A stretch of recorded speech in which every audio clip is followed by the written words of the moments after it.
Olá, você está na 7ª temporada da Reconnect. Você sabe o que é o budismo? Saiba agora na Reconnect.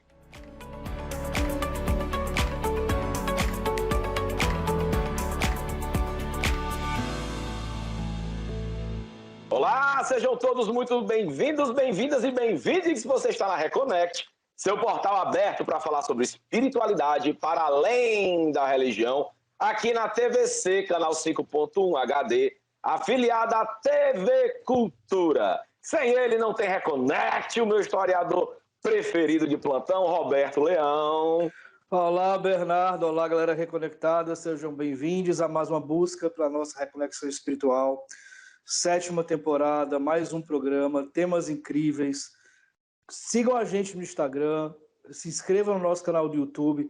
A gente está na 7ª temporada. Muita gente já passou por aqui. Conversamos sobre várias vertentes religiosas, terapêuticas, tivemos vários encontros espirituais, encontros de almas e fizemos muitos amigos. Então, os programas têm uma continuidade imperdível.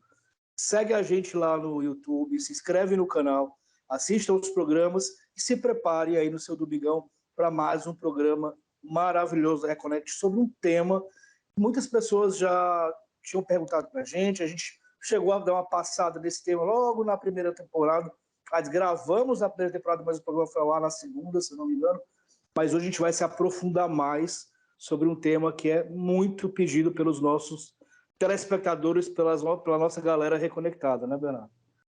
Então, assim, vamos lá. Para a gente começar esse papo, vou apresentar aqui o nosso convidado de peso. Ele que é monge sensei. Olha, ele é acima de monge, olha lá. Monge sensei da tradição zen budista.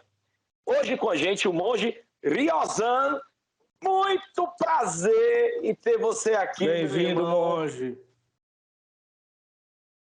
Muito prazer, muito obrigado pela oportunidade, né, de poder falar um pouquinho sobre isso, né, que é a minha vida, né, o budismo, que eu tanto gosto e que eu tanto amo. E eu queria, assim, saudar, né, a todos que estão assistindo e se reconectando aqui com a gente. Legal. Mas vamos lá, como foi eu tenho curiosidade. O pessoal tá aí em casa, fala assim, cara, eu admiro muito os budistas que eu vejo na televisão, alguns que eu vejo na rua, ou eu já tive a oportunidade, de repente, de ir no mosteiro budista. Mas vamos lá, como é que foi teu encontro? Como você encontrou o budismo? Como você se encontrou no budismo, né? E como é teu nome de batismo? É Ryozan mesmo? Como é que é? E muda quando entra no budismo? Como foi essa tua reconexão? Você começou católico, aí depois foi o budismo. Por que o budismo? Eu queria entender como foi que você se encontrou no budismo.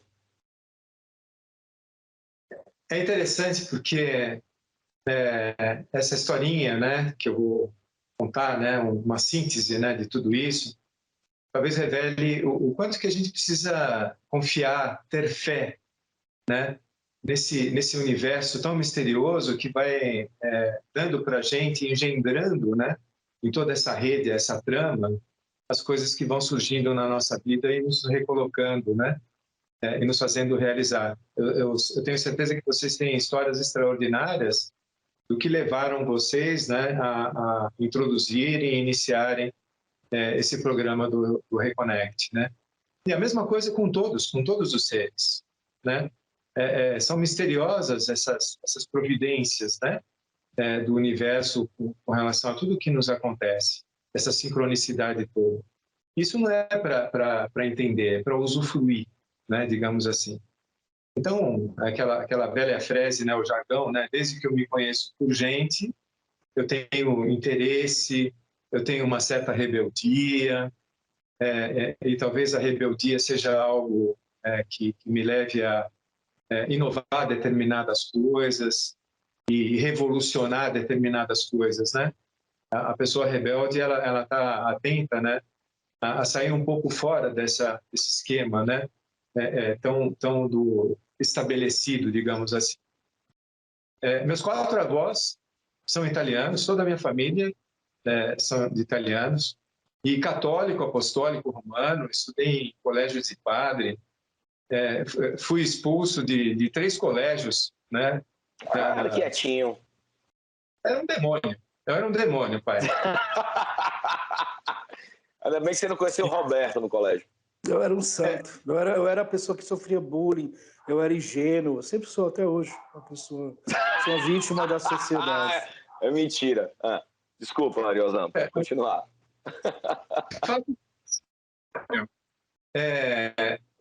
Configura que eu possa ter a autoridade de dizer assim, olha, se eu conseguir me dar bem no budismo, então qualquer pessoa consegue. Né?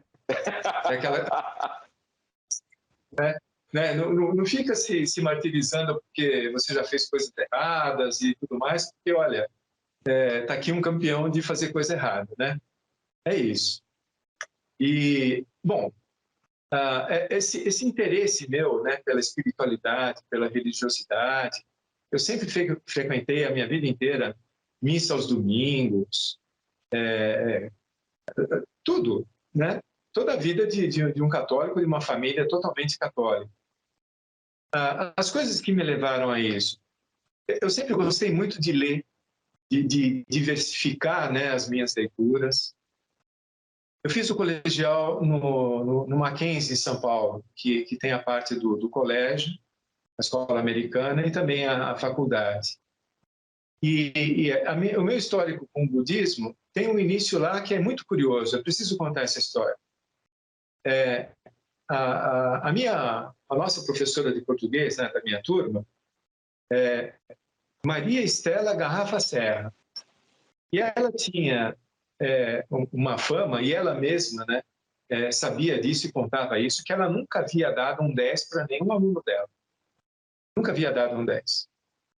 E um dia ela deu para a minha turma a tarefa de fazer uma redação com tema livre, e essa redação poderia ser qualquer coisa. E eu fiz um poema. E entreguei, não fui dos últimos a entregar, né, no final da aula. Tá? E na semana seguinte, ela trouxe as redações corrigidas. E ela começou a aula dizendo, né, esse fato de ela nunca ter dado 10 para ninguém. E ela foi entregando as redações, e quando ia chamando, né, pelo nome, ia lá na frente, pegava a redação. E quando eu cheguei lá, eu vi que estava lá um 10 na redação. Eu não falei nada, voltei para o meu lugar, sentei quieto, né? E falei assim, se ela quiser dizer, né, que fui eu, ela que diga, né? Não vou aí me banquetear na frente de todo mundo, né? De se achar o melhor. Então ela sim, ela revelou isso, né, e tal, e o pessoal também ficou muito surpreso. E no final da aula, né, a turma toda saiu.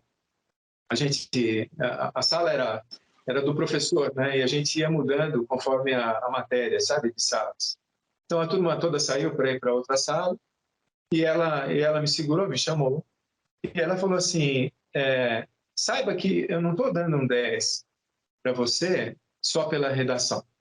Eu estou te dando um 10 pelo conjunto daquilo que você faz, daquilo que você escreve, né? Pelo conjunto da obra, digamos, né? E ela falou assim, eu tenho uma curiosidade, posso perguntar? Claro, professora, né? E ela falou assim, aonde você tomou contato com o budismo? Eu falei assim, eu não conheço absolutamente nada do budismo, nunca tomei contato com o budismo, nunca. E ela falou assim, não me diga. Olha, então eu vou te dar um conselho. Procure ler Schopenhauer, porque ele é um filósofo, né, clássico, né, alemão, do Ocidente, mas ele teve contato com o budismo e eu acho que é um bom caminho para você começar. Bom, eu saí do Mackenzie, eu fui direto assim em livrarias, em sebos, eu comecei a procurar tudo a respeito de Schopenhauer. Então eu começo a formar uma biblioteca de filosofia. Não foi só ler Schopenhauer, né? Eu cheguei a ter uma biblioteca de cerca de 4.000 livros. Atualmente eu tenho, acho que, uns 1.500 livros em casa. Muito mais da minha área, né? Mas chegou a ser uma biblioteca muito grande. É que depois a gente vai passando para frente aquilo que deixa de ser uma área de interesse, né? Então precisa circular, dar para os outros essa chance de ter acesso a Mas esses me tira livros. curiosidade. Desculpe te interromper, me tira curiosidade. Mas como foi? Você estava passando, viu um mosteiro budista, bateu na porta, eu quero ser budista. Como é que funcionou isso?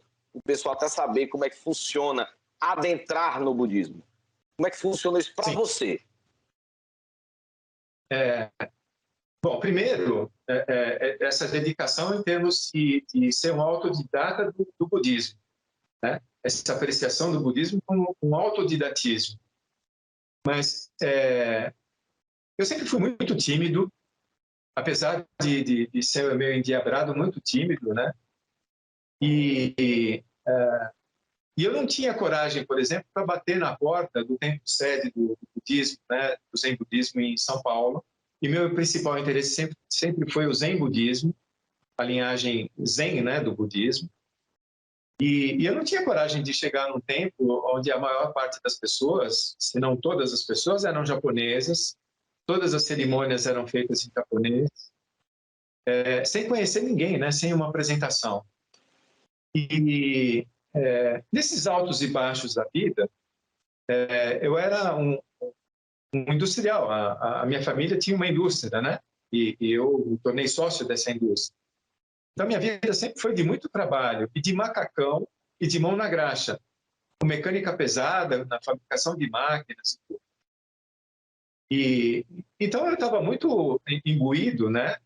Desse trabalho diário. Não tinha muito tempo para outras coisas. E eu trabalhava lendo, trabalhava estudando. Eu comprei um jornal, o jornal que eu assinava numa banca de jornais, e quando eu abri, tinha dentro do jornal uma folha, né? O jornal era a Folha de São Paulo e tinha um encarte que era a Folha Equilíbrio, que eu não conhecia esse encarte.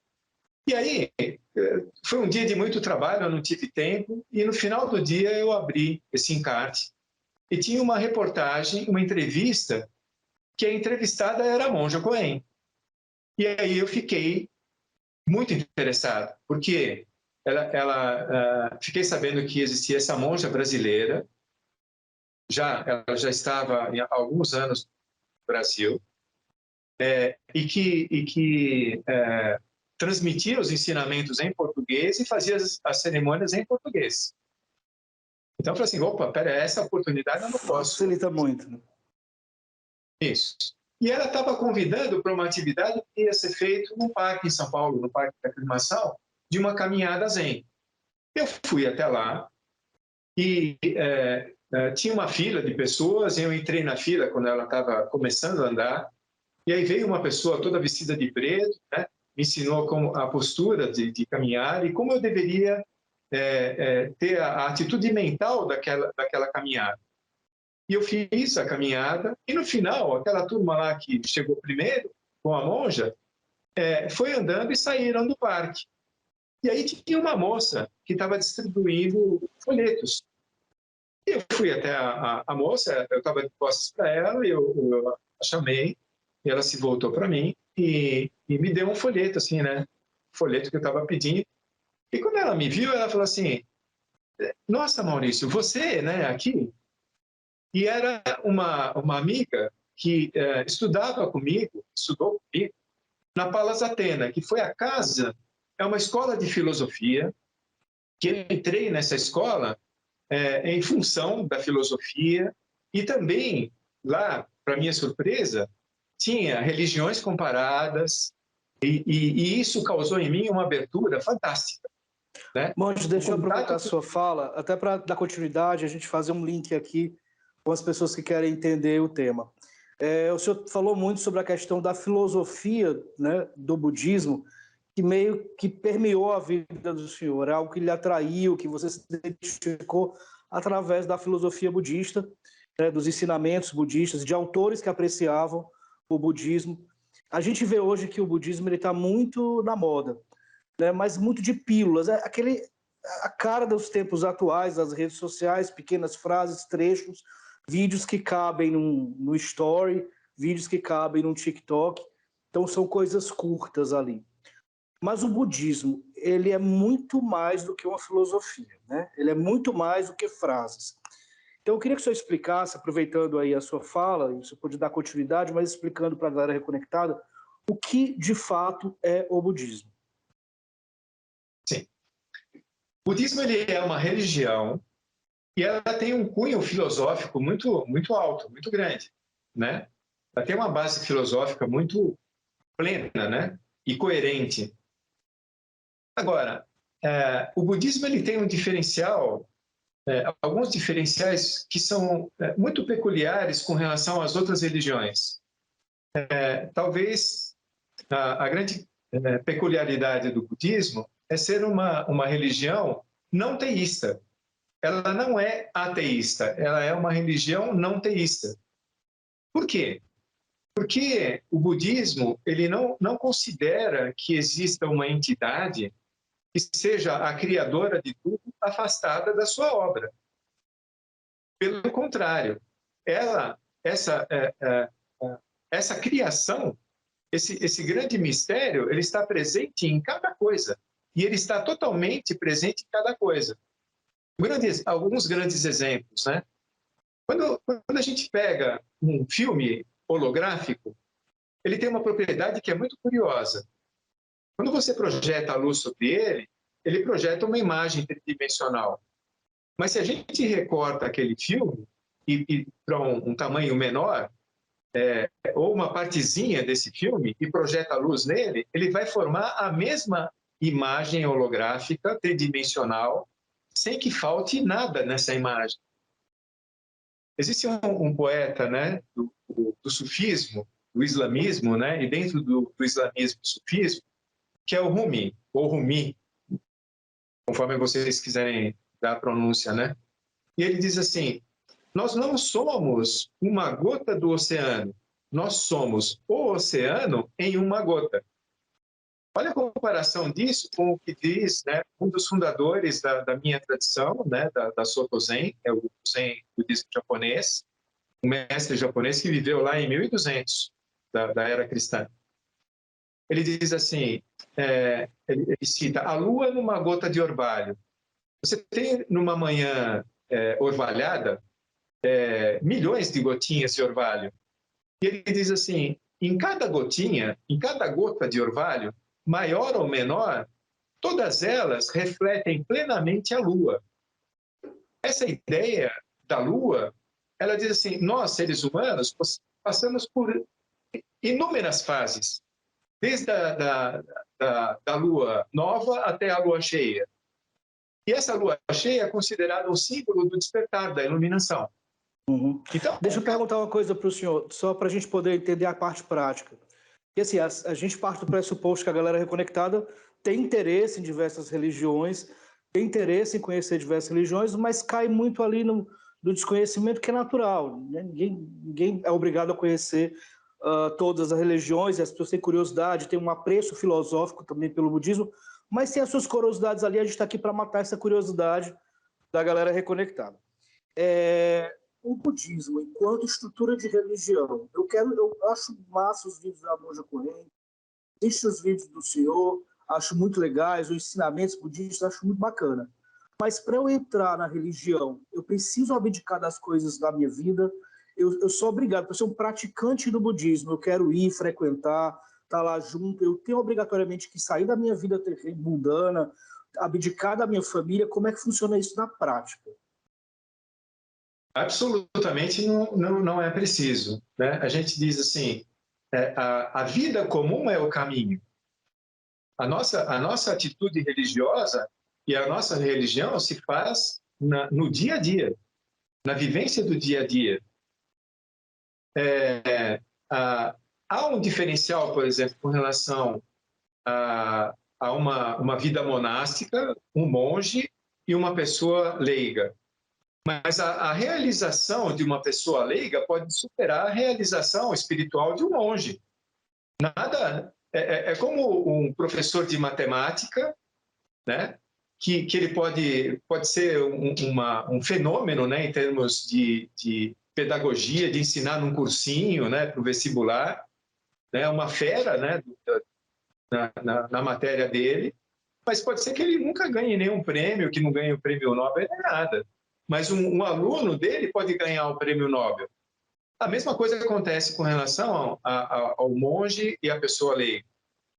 Mas a formação monástica, ela é toda ela preparada para você poder utilizar da melhor maneira possível meios hábeis para levar o que é aquela religião para aquela pessoa. Um spoiler, né, sobre o budismo. Diz assim: nós já somos aquilo que nós queremos nos tornar. A verdade, ela está completamente manifesta e nos inclui. Ela está completamente presente agora. Ela está completamente diante de nós. Tudo que nós olhamos é a verdade em manifestação. Olha que curiosidade. Quando Jesus ele começa a sua vida pública, a sua vida de pregação, ele vai fazer o evangelho. Evangelho significa a boa notícia. Qual é a boa notícia que Jesus tem para dar para o mundo, para as pessoas? Qual é a realização que ele tem? Qual é a mensagem, a grande mensagem dele? Sabe qual é a mensagem dele? O reino de Deus já está entre nós. Ou seja, a verdade já está aqui. É isso. Não existe nada fora dessa verdade. E para o budismo é a mesma coisa. Tudo que nós vemos diante de nós é natureza Buda, completamente realizada. Quando o Buda desperta, é dito que ele pronuncia a seguinte frase: eu e todos os seres da grande terra, ou seja, de todo o universo, simultaneamente nos tornamos o caminho. É como Jesus que tira todos os pecados do mundo. Qual é essa visão? Essa visão é o grande dogma, por exemplo, da Igreja Católica. Qual é? É a onipresença, a onisciência e onipotência do sagrado. Olha, vamos pegar essa parte só de Deus como onipresente. É isso é budismo. Mas quando a gente... Você percebe o que eu... Mas assim, você falou numa coisa bacana, você citou Jesus, eu acho isso muito bacana. Eu tenho uma pergunta para te fazer, para linkar isso aí para não esquecer. O budismo, ele é colocado como criação, vamos dizer assim, ou baseado nos ensinamentos, né, de Siddhartha Gautama, né, que é conhecido como Buda. Né? Aí eu tenho duas perguntas para te fazer. Você vai responder uma curtamente sim ou não, tá? E depois eu vou engatar na outra. Existem... acredita-se que ele nasceu por volta de 566 a.C., Siddhartha Gautama, né? Mas existe hoje alguma evidência arqueológica, científica e histórica de sua existência? Opa, sim. É interessante, né? Porque não existe uma prova histórica da existência de Jesus. É muito complicado. Mas de Siddhartha está tudo lá. Até relíquias, né? Pedacinhos, né? Que sobraram da cremação dele. Ótimo, essa exposição... Agora eu vou na outra pergunta. Se existe sim, ótimo, beleza. Muitas correntes esotéricas, tá? Falam que Jesus seria uma reencarnação de Buda. Como vocês budistas, que você deve ter ouvido falar dessas afirmações, né? Tem muitas correntes esotéricas que citam isso, né? Como é que você vê essa afirmação? Como vocês budistas veem essa afirmação? E aí eu completo, vocês acreditam em reencarnação? Seria possível Jesus ser reencarnação de Buda? Olha, o único budismo que fala em reencarnação é o budismo tibetano. Mas como um meio expediente, como um meio hábil, como uma fase do ensinamento. Porque um pouquinho mais adiante, né, nesse processo pedagógico, a pessoa vai entender que não é reencarnação, é renascimento a palavra correta. Por exemplo, essa impressão digital, né, essa individualidade que eu tenho, ela é única. Esse carimbo da impressão digital nunca existiu antes no planeta Terra. Agora não existe também nenhuma outra igual, nem entre irmãos gêmeos com a mesma genética, e nunca vai existir outra igual. Então, essa impressão digital, ela vai morrer comigo, com a minha morte. Para o budismo é impossível essa individualidade se manifestar completamente após a essa morte. Agora, o renascimento ele se dá com esse mistério que se torna a diversidade de todas as coisas. Então, é esse mistério que renasce, não é a pessoa, o indivíduo. Percebe a diferença? Sim. É isso. Monge, deixa eu lhe perguntar uma coisa. Mas respondendo, vamos lá, o senhor acredita, o que é que o senhor acha dessa afirmação que Jesus seria um renascimento, uma consciência, né? Ou para a maioria das pessoas, né, que está assistindo a gente, assim, entende a palavra como reencarnação, vamos lá. Como é que vocês budistas veem essa afirmação? Vocês acham totalmente absurda Jesus ser um renascimento de Buda, tá? Ou o senhor acha possível? Ou é diferente? O renascimento, sem dúvida. O renascimento, sem dúvida. Porque todos nós somos essa natureza Buda. Ponto. Agora, dentro de uma base budista, o budismo ele tem ele é caracterizado por 3 selos. São 3 selos. Se eu sair fora desses selos, eu tô saindo fora do budismo. Por exemplo, não tem nenhum problema com relação ao espiritismo, a crença de reencarnação. É o budismo, que é uma tradição religiosa que pode usar como um meio expediente que um conceito de reencarnação. Sim. Mas, na vida prática, o meu relacionamento com uma pessoa espírita, olha que eu estou muito ligado com o diálogo interreligioso. Né? Pode ser uma pessoa maravilhosa, pode ser um Jesus Cristo, percebe? Em termos de qualidade de realização religiosa. Mesmo tendo como crença e como um princípio, o princípio reencarnacionista. Então, por exemplo, dentro do próprio budismo, nós temos várias escolas que vão ter meios expedientes muito específicos daquelas escolas. Mas quando aquela pessoa atinge um grau de realização, não tem conflito com o budista da outra escola que também adquiriu uma realização. A minha mestra, ela diz algo que é muito próprio, muito excelente. Ela diz assim que enquanto uma pessoa ela está no caminho de formação de uma tradição religiosa, o diálogo dessa pessoa que está em formação com outra pessoa de outra tradição religiosa que também está em formação é praticamente impossível. Por quê? Porque quem está em formação, ela precisa, se ela disser que o caminho dela não é o único que salva, ela é uma má pessoa religiosa, é um mau religioso. Ela tem que acreditar totalmente no seu caminho religioso para conseguir a realização. Mas uma vez que essa pessoa está realizada, ela não tem nenhum grau de dificuldade de dialogar e entender uma pessoa de uma outra tradição religiosa. Eu acredito, também... só lhe interrompendo, desculpa, mas eu acho que a pessoa pode ter essa visão de que é o único caminho que me salva, né? Mas não impõe essa salvação ao outro.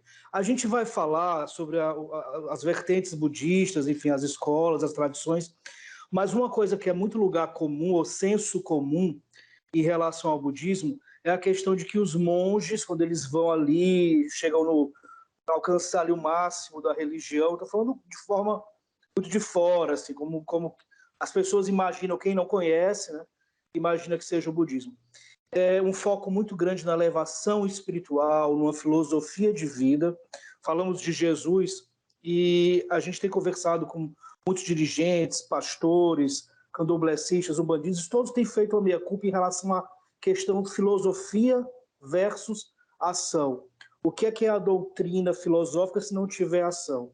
Então, esse momento necessário de um monge se descolar, né, da sociedade, ou se isolar para tentar alcançar ali o seu ponto máximo, o seu nirvana, pelo menos é o que a gente compreende que os monges fazem em determinado momento da vida, isso não gera uma ideia de que a participação dentro do que a sociedade realmente precisa, que é a ação, que é trabalhos sociais, que é estender a mão ao próximo, ela é falha no budismo. O budismo, ele tem projetos sociais que se preocupa com a ação no cotidiano das pessoas, até não budistas, que mais precisam?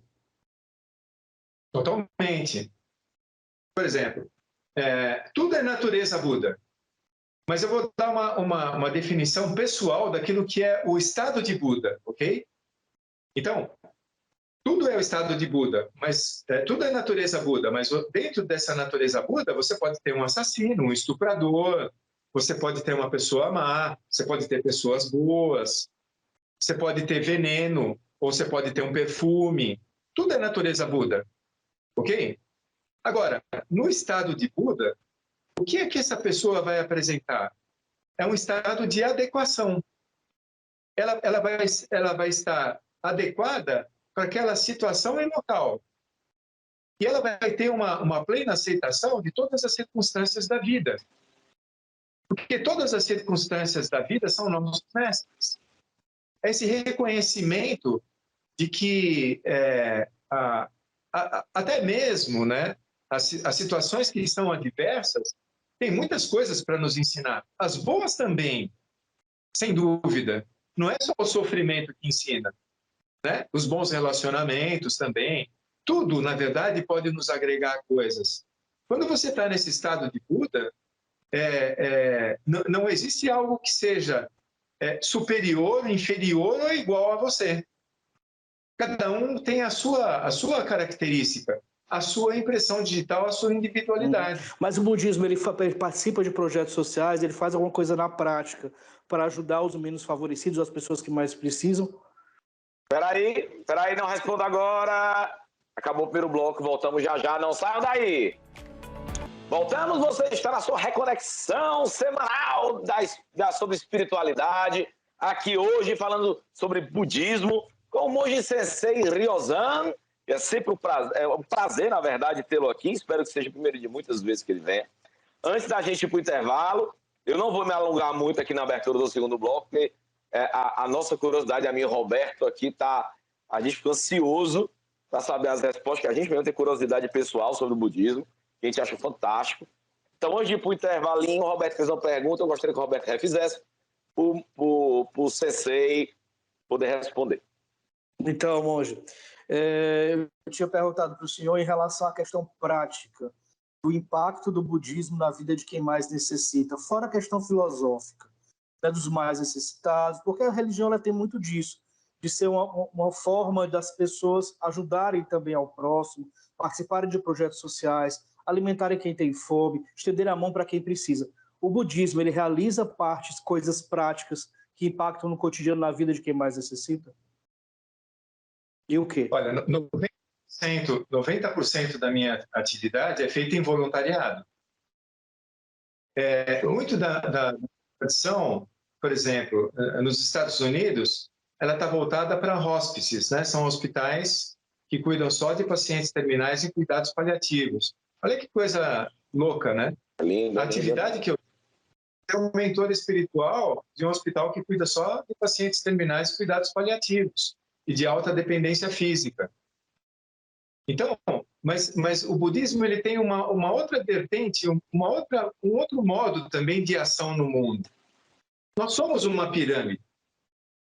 Então, você tem uma base da pirâmide que, digamos assim, a grande maioria dessa pirâmide tem uma questão muito mais voltada a ações braçais, a ações de produção, etc.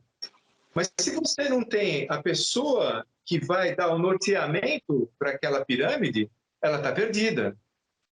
Então, muito do budismo, veja bem, por que a gente, 2000 anos depois, está falando de Jesus? Porque ele continua norteando. Por que a gente continua falando de Shakyamuni, de Maomé, de Salomão? Porque essas pessoas deixaram mensagens que vão continuar exercendo muito mais ação social do que aquilo que a gente imagina. Porque toda a ação religiosa ela tem que recair nessa a vida comum é o caminho, né? É aquela coisa, né? Se você quiser saber a minha religião, pergunte para o meu vizinho, porque ele que vai definir bem, porque ele sabe o que eu faço, como que eu atuo no mundo. não eu me definir como um budista. Por exemplo, quando eu entro no quarto de um paciente terminal, o que eu faço, e eu trabalho dentro de um sistema interfé, né, na capelania, faço parte de uma colisão interfé em saúde e espiritualidade, que justamente está lá para assegurar que isso possa acontecer. Quando eu entro dentro do quarto, eu desligo o meu nome, desligo meus títulos, tudo que eu já estudei, o que eu já li, né? E é como diz Jung, né?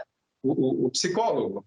Ele diz assim, quando você for atender um outro ser humano, deixe de lado todos os teus títulos, diplomas e tudo mais, e seja apenas uma alma humana.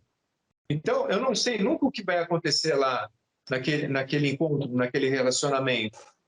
A gente tem que estar aberto a tudo. Até aberto para chamar um ministro religioso de outra tradição religiosa, se eu não conseguir atender aquele paciente, digamos, na sua tradição religiosa própria. Então, eu sei até onde eu posso ir, tenho que ter esse parâmetro, né? Agora, as ações sociais diretas também acontecem. Por exemplo, quantas vezes eu já não participei de ações, por exemplo, com o padre Lancelotti, né?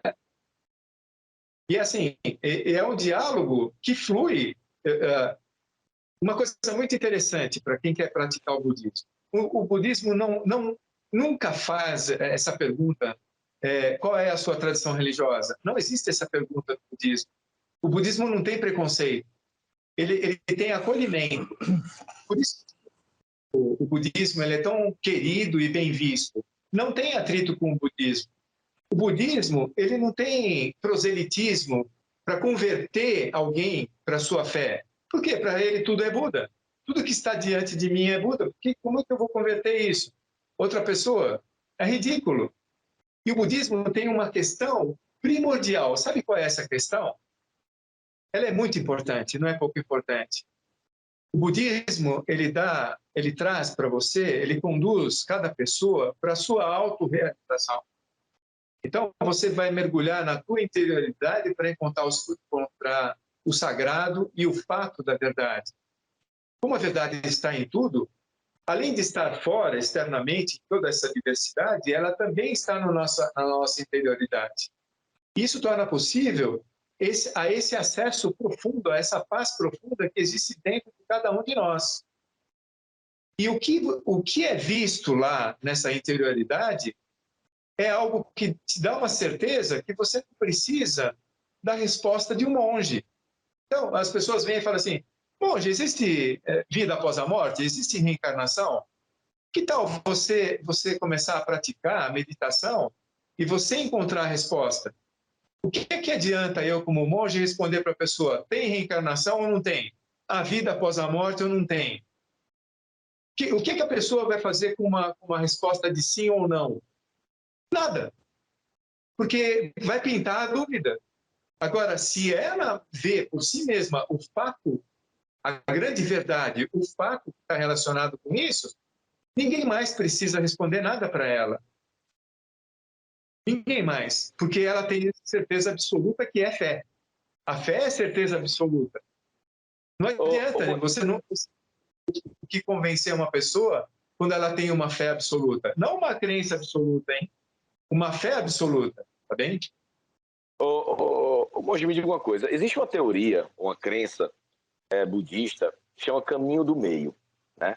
Que é um caminho que seja livre da luxúria, né? Livre dos prazeres da carne, livres mas também livres da negação de qualquer coisa, como o senhor falou, né? Assim, livre de julgamento, livre de prazeres carnais, de prazeres de consumo, livres. Seria isso o caminho do meio?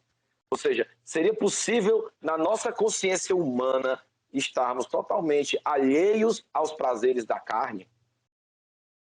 De jeito nenhum. É uma necessidade humana. Nós todos temos necessidade e só existimos em função de relacionamento sexual. Senão a gente não estaria nem aqui, né? Não é verdade? O budismo, ele empata com ciência, gente. O budismo, ele empata com a ciência, ele não tem briga com a ciência. Tem uma entrevista do Carl Sagan, entrevistando o Dalai Lama, que ele diz assim, né? Se a ciência disser que o budismo está errado, o que é que o budismo faz? E o Dalai Lama dá uma resposta fantástica, genial. Ele diz assim, o budismo se modificaria. Agora, nunca precisou se modificar. Pelo contrário, né? Ele dá embasamentos até para muitos cientistas para encontrar fatores que ele aponta como sendo realidade. É isso. Então, é assim, e eu concordo absolutamente com o Dalai Lama. Por exemplo, todas as religiões, eu não conheço nenhuma religião que diga que a morte seria a extinção final, cabal. Não conheço. Nem a ciência, desde Lavoisier, que diz o quê? Né? Na linguagem popular, Lavoisier diz assim, nada se cria, nada se perde, tudo se transforma. O budismo diz a mesma coisa. Né? É como se eu tivesse uma massa de argila informe e que eu modelo aquilo nas estatuazinhas de um presépio. Então, eu vou fazer da argila o Jesus, a manjedoura, os reis magos, Maria, José, todas as pessoas. Né? Quando ela está esculpida, a argila, ela tem nome e tem forma. Mas quando aquela argila, eu pego aquelas imagens do presépio e derreto na água de novo e amasso de novo, volta para a argila. Tem renascimento? Não. É a argila que eu posso pegar de novo e fazer outras coisas. Percebe? Perfeito. Roberto, eu queria fazer uma coisa diferente. A gente tem aí... já topo. Se você me propuser, a gente tem 10 minutinhos, porque são tantas perguntas que a gente tem que fazer aqui para o nosso amigo Riozano, que talvez se a gente fizesse a pergunta por pergunta, a gente podia brincar de um bate-pronto. Você topa, Riozano? Um bate-pronto para quem tem dúvida sobre budismo? Vamos falar o seguinte. Um ping-pong. Vamos fazer um ping-pong. Entendendo que são as respostas dadas. A gente está com a pessoa certíssima, que é um monge sensei, né, budista. Então, é claro que ele vai responder baseado nos preceitos budistas, né? Então, vamos fazer um ping-pong? Vamos lá. Eu faço um, o Roberto faz outro. Sensei, bate pronto, ping-pong. Coloque os seus ensinamentos aí da paciência do monge budista para responder da forma vamos mais... lá, se você tem dúvida sobre o budismo, você vai tirar agora. Vamos lá. O budismo acredita em espíritos ou comunicação com os espíritos? É claro. Você não conversa com você mesmo? Você não faz uma pergunta, poxa, será que eu devo fazer isso? Tá certo, vou fazer mesmo. Tá, monge, eu estou transcendendo isso. Estou transcendendo isso. Acredita na comunicação com outros espíritos não encarnados? Sim. Para o budismo, tudo é mente, tudo é espírito. Percebe? Destino ou livre-arbítrio? Só complementando, para a ciência, não existe uma diferença entre matéria e energia. Matéria é energia, energia é matéria. Acabou. Para o budismo é a mesma coisa. O que você está chamando de matéria ou de energia? O que você está chamando de espírito ou material? Perfeito. Nossa vida é destino ou livre-arbítrio? As duas coisas. Eu adoro um filósofo espanhol que se chama José, né? José Ortega y Gasset. Ele diz assim, eu sou eu e as minhas circunstâncias. E se eu não curo as minhas circunstâncias, eu não curo a mim. Então, aquilo que eu faço, as minhas ações, são o meu livre-arbítrio. As ações que eu sofro, que as pessoas fazem, as coisas que acontecem no mundo, na natureza, o clima e tudo mais, são o destino. Percebe? Eu tenho que lidar com as duas coisas.